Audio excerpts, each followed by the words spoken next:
été diplômé en 2005. Je suis issu de la promotion numéro 11. Je suis ingénieur qualité. J'avais pris des mineurs plutôt en marketing.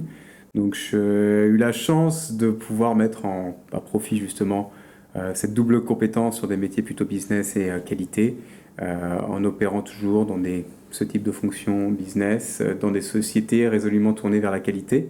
Je suis rentré à l'issue de mon stage de fin d'études chez Siliker en 2005 où j'ai passé 8 années, où j'ai eu la chance d'occuper 6 postes différents en 8 ans. Donc je suis rentré comme chef de produit junior sur certaines catégories de produits. J'en suis ressorti comme responsable du business au niveau international sur les comptes clés, sur la région Europe, Moyen-Orient et Afrique.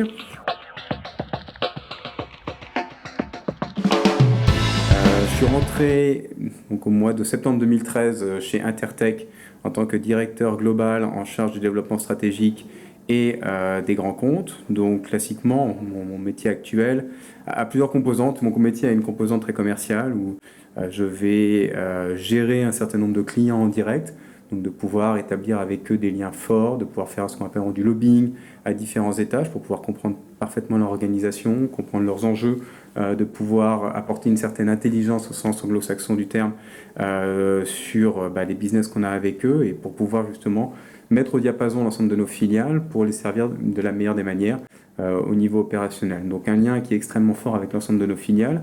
Aujourd'hui, je gère entre 30 et 40 pays sur autant tous les continents possibles de la planète. Et puis j'ai une composante beaucoup plus stratégique dans mon rôle où je vais travailler à développer notre activité, aligner nos filiales entre elles, développer de nouveaux services, avoir une intelligence marché qui soit de haut niveau et ce qui va nous aider justement à affiner la proposition de valeur et le message que l'on va envoyer à nos clients. Dans cette composante stratégique, une de mes responsabilités est aussi de réfléchir un petit peu à l'avenir de la société, au-delà de la croissance purement organique de la société. On a aussi des enjeux de croissance externe et qui passent très clairement par des acquisitions. Et donc une partie de mon travail dans le domaine agroalimentaire, c'est d'identifier les sociétés qui pourraient rejoindre le réseau d'Intertech et d'initier un certain nombre de contacts avec les fondateurs, les PDG de ces sociétés pour voir si elles veulent rentrer ou non dans le réseau Intertech.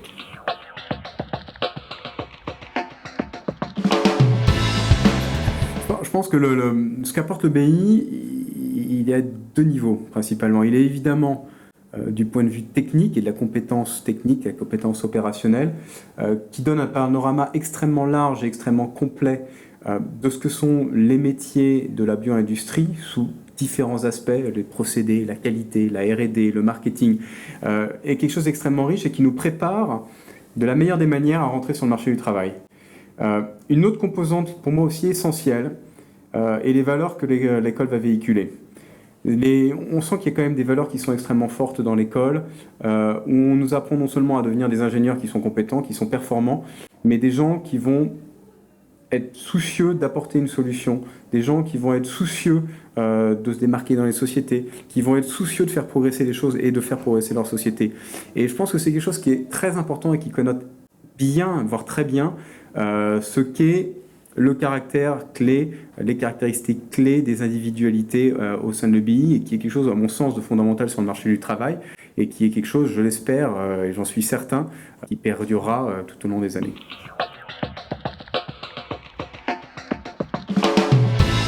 La notoriété a énormément évolué. Je suis rentré dans l'école, on fêtait à peu près les 10 ans d'école d'ancienneté de l'EBI, maintenant elle en a 20. Ne serait-ce que quand je suis rentré, j'ai pu constater un petit peu toute l'évolution qu'il y avait eu déjà en termes de notoriété de l'école. Maintenant, en regardant un petit peu depuis ma fenêtre et avec l'expérience que j'ai acquise et les années qui sont écoulées, il est clair que l'EBI bénéficie d'une notoriété très très forte. Il y a quelques années, lorsque je suis rentré, on posait la question aux gens, est-ce que vous connaissez l'EBI? Je disais, ah oui, sauf s'ils connaissaient l'EBI uniquement s'ils étaient dans des secteurs qui étaient très spécialisés. Aujourd'hui, l'EBI bénéficie d'une reconnaissance qui est beaucoup plus vaste. On s'est énormément diversifié. Il y a une fois encore, il y a 10 ans, seulement quelques sociétés connaissaient l'école.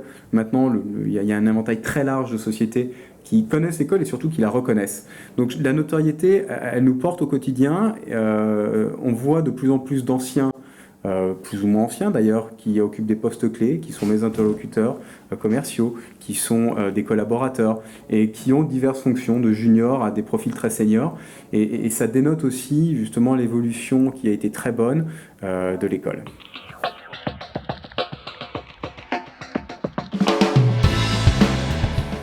Non, il y a plusieurs anecdotes qui me viennent en tête. Alors, il y a des racontables, il y a des moins racontables. Dans les moins racontables, c'était les traditions post-match de rugby lorsqu'on en gagnait un, puisque l'équipe de rugby faisait partie de mes bébés, des choses qu'on a lancées à l'époque. Mais j'en dirai pas plus. Je laisserai aux étudiants d'aller chercher dans les archives de l'école de savoir quelles étaient ces stupides traditions.